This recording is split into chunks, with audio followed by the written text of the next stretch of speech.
I never thought I'd be the girl with the wedding horror story, but here we are. Buckle up, folks, because this is going to be a wild ride. So picture this. Me, standing on the pristine beaches of Malibu, sunset painting the sky all kinds of pinks and oranges, wearing a custom Vera Wang that cost more than some people's cars. Everything was literally perfect. We had those adorable little white chairs set up facing the ocean, fairy lights strung everywhere, champagne flowing, and all 200 of our closest friends dressed to the nines. My dad had just walked me down the aisle with tears in his eyes, which, believe me, is rare for a tough old investment banker. And I was standing there facing Trevor, my college sweetheart, the man I thought I'd grow old with. He looked so handsome in his Tom Ford tux, all clean-shaven and perfect. Our officiant, who happened to be Trevor's uncle, was going through the whole spiel, and then came time for our vows. I went first, pouring my heart out about how Trevor had been my rock through med school and how I couldn't wait to build our future together. I even made that dumb joke about how I'd always make sure our Netflix queue was balanced between his action movies and my true crime documentaries. Everyone laughed. It was cute. I was nailing it. Then it was Trevor's turn. Y'all, I wish I was making this up. He cleared his throat, looked me dead in the eyes, and said, "Jennifer, before I say these vows, I need to be honest with everyone here."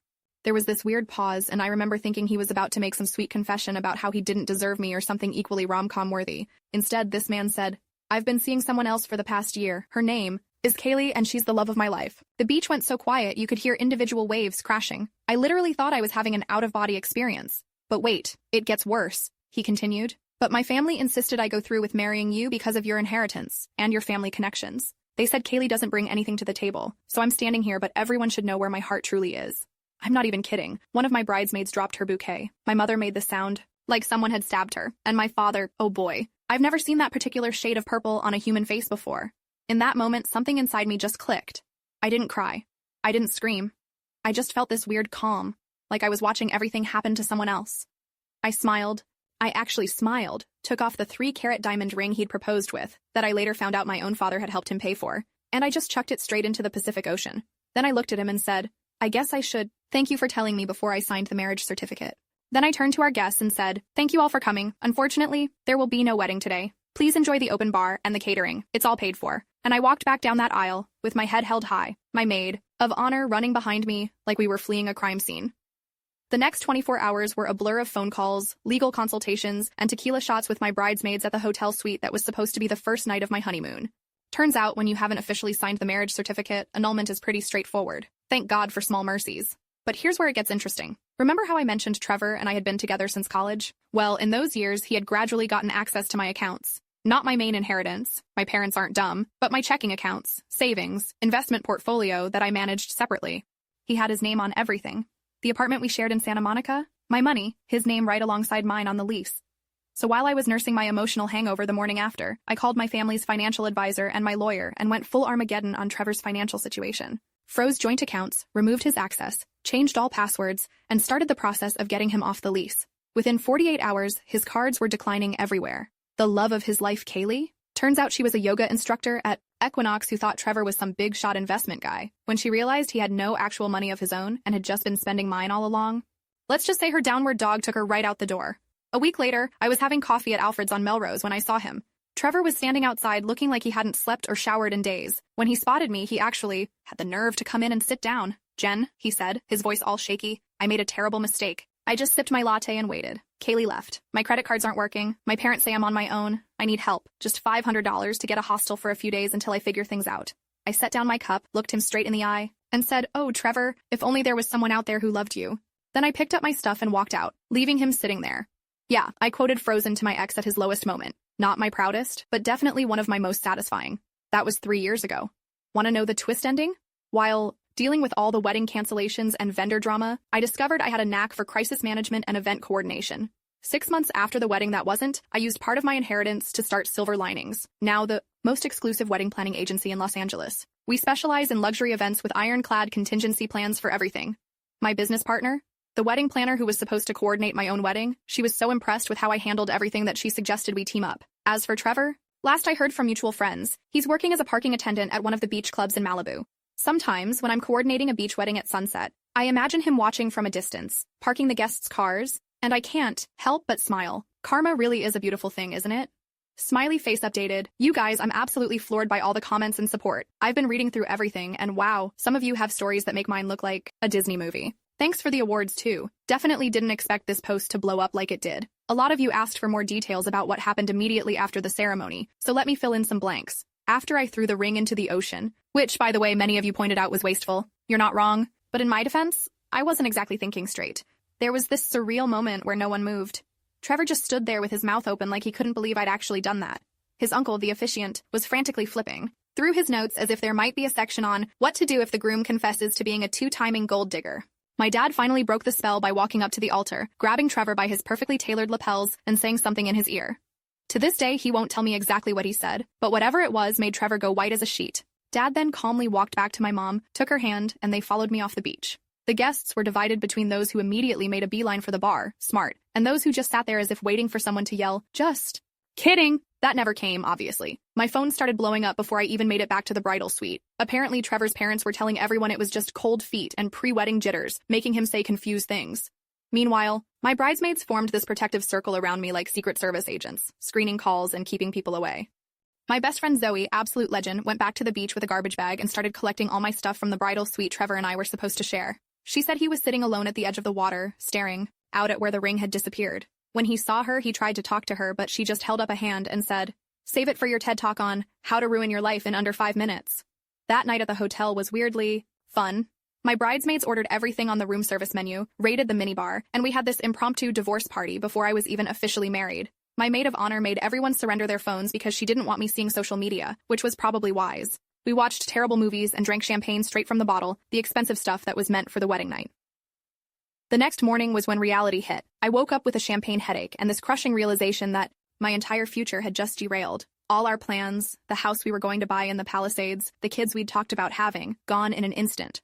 I called my family lawyer before I even had coffee. Patricia, who's been handling my family's legal stuff since before I was born, was at the hotel within the hour, laptop in hand, ready to go to war. That woman is terrifying in the best possible way. "Honey," she said, "he picked the wrong family to mess with."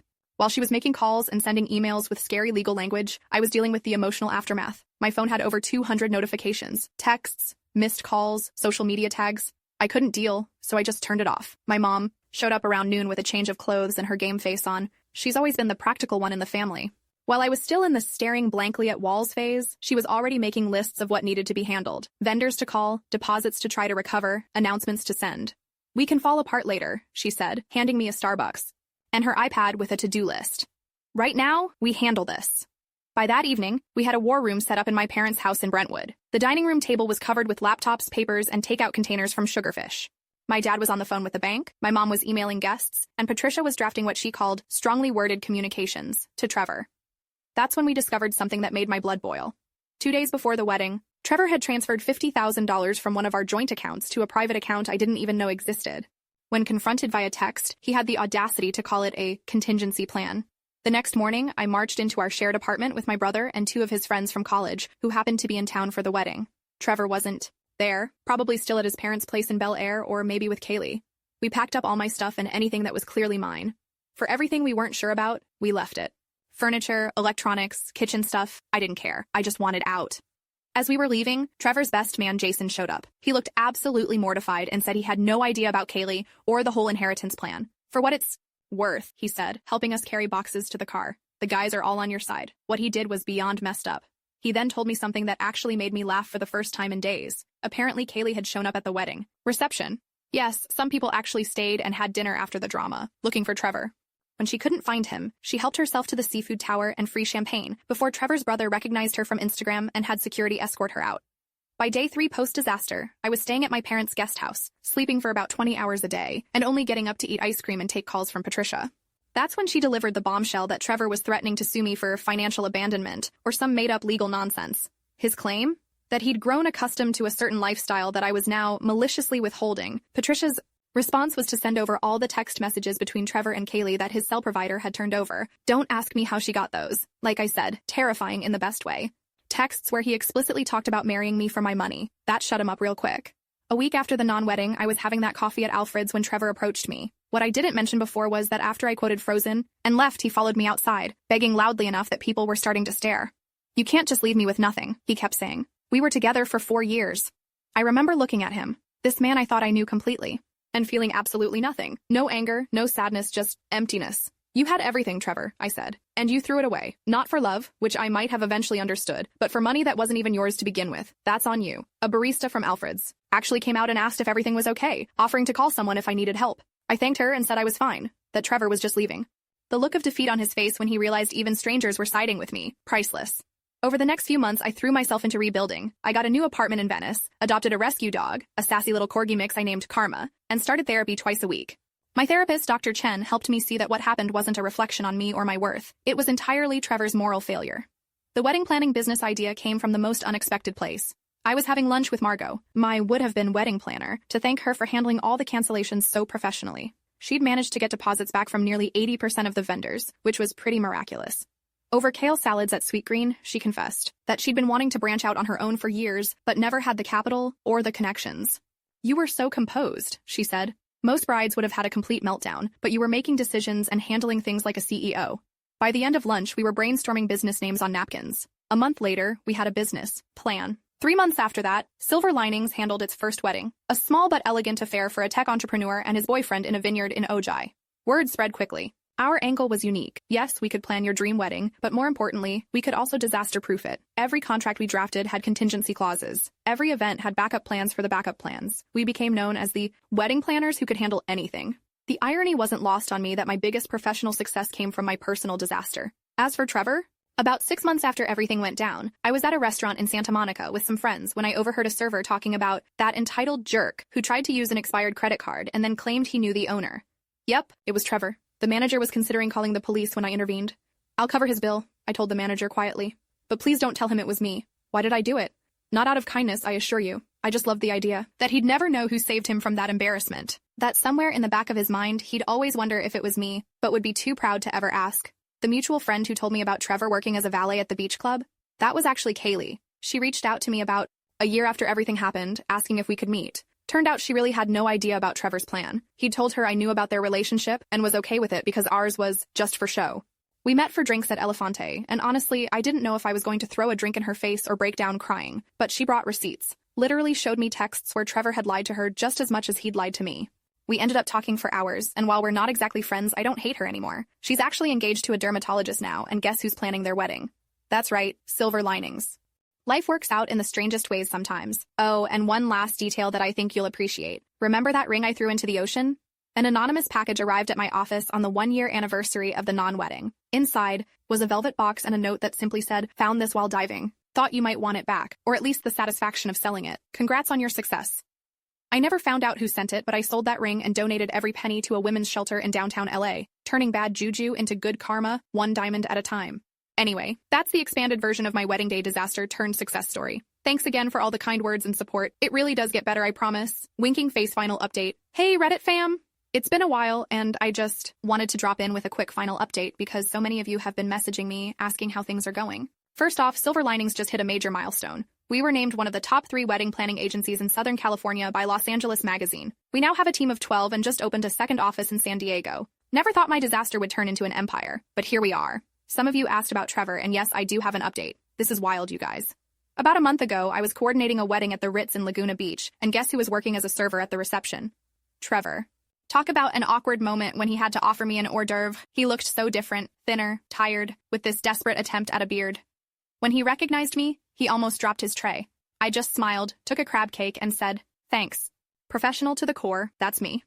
Later, he tried to approach me during a break, probably to explain his life of woe, but I just held up my hand and said, "I'm working, and apparently, so are you." Then walked away. Living well really is the best revenge, folks. As for me personally, I'm dating someone new, a contractor I met when renovating our office space. He's kind, honest, and has no idea about my family's money because I haven't told him yet. And yes, he's signed an NDA and a prenup will be non-negotiable. Lesson learned. Thanks again for being part of this journey with me. Your messages helped more than you know. For anyone going through something similar, hang in there. Your silver lining might be just around the corner. Peace out, heart emoji.